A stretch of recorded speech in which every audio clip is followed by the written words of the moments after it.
Здравейте, вие ни разказахте вашата интересна история, която може би много хора са преживели като вас. Бихте ли споделили защо сте при нас и какво искате да ни разкажете? Здравейте, аз съм от Варна и искам да споделя моята история, защото наистина много хора, предполагаме, преживяват. Значи преди време с моя мъж решихме да се включим в строителство, както правят много млади семейства. Имахме известна сума пари и остатъка щяхме да теглим от банка, но имаше и условия, с които трябваше да се съобразим. Трябваше да дадем много голяма част от сумата, остатъка трябваше да теглим.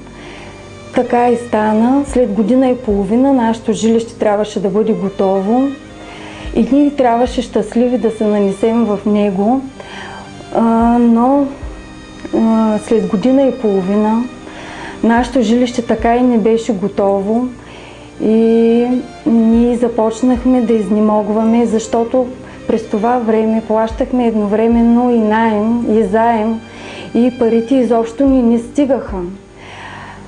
И всички чакаха от кооперацията да се нанесем, но това така и не ставаше. В крайна сметка минаха още 2 години, в които ние продължихме да плащаме и наем, и заем. И вече стигнахме до голямо отчаяние. Стигнахме до там, че през нощта не можехме да спим, нямахме пари, плащахме на банката. Започнахме да мислим варианти, в които трябва да се продаде жилището и да изгубим страшно много пари, да изгубим парите, които ние сме дали като първоначална вноска, само да върнем парите на банката и оттам нататък вече нещата много се затрудниха и за нас. Потърсихте ли съвет от някой специалист, адвокат или юрист, който да ви посъветва какво да направим? Да, потърсихме съвет.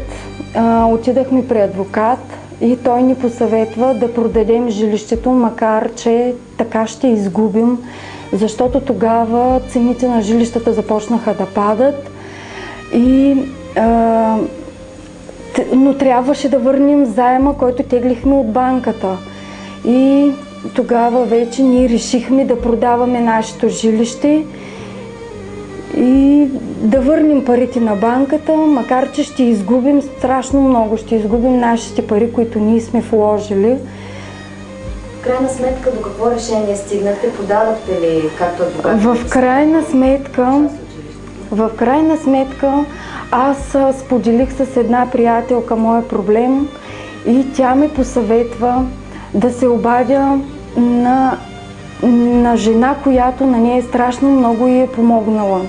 Още когато ѝ се обадих по телефона, тази жена ми вдъхна доверие, започна да ми разказва наполовина мой проблем. Аз разказвам едно, тя ми доразказва следващото, което на мен ми се е случило. Аз бях много скептично настроена, но още по телефона тя ми позволи да ѝ се доверя и аз ѝ се доверих. Какво ви каза тя?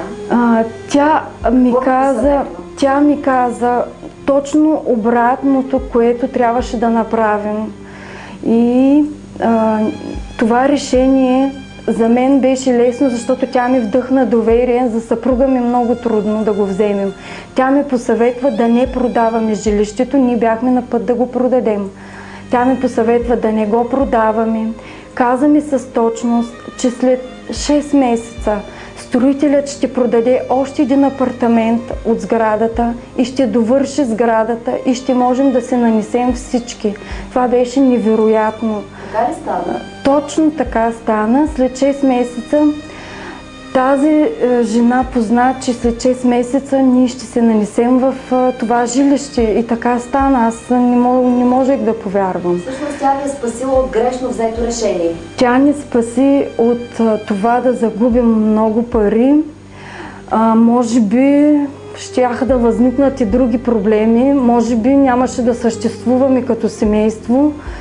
Може би, ако не се бяхме нанесли в това жилище, нямаше да бъдем заедно с мъжа ми.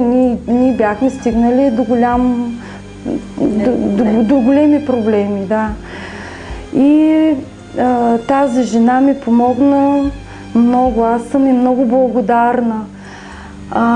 Когато се нанесахме в жилището, от всичките тези проблеми, аз си мислех, че вече ще се успокоя. Значи аз имах един друг проблем. Мислех, че ще се успокоя, но от толкова много проблеми не можех да имам бебе. Когато се нанесехме в жилището, я потърсих отново, за да я попитам, че при условие, че ми е отпаднал много голям проблем, няма ли най-накрая да си имам и ние беби, като другите млади семейства. Тя разбра, че всичко е на психична основа и ми направи един ритуал, в който аз да се успокоя, и ми каза, че до 2 месеца ще има резултат и е сигурна. Действително така и стана. След 2 месеца аз наистина бях бременна и съм и много благодарна. Мислили ли сте и по други въпроси и други проблеми? Да, аз имах и един друг проблем. Нямах работа и тя ми помогна да си намеря и работа и така да изляза в платено майчинство и сега спокойно да гледаме детето.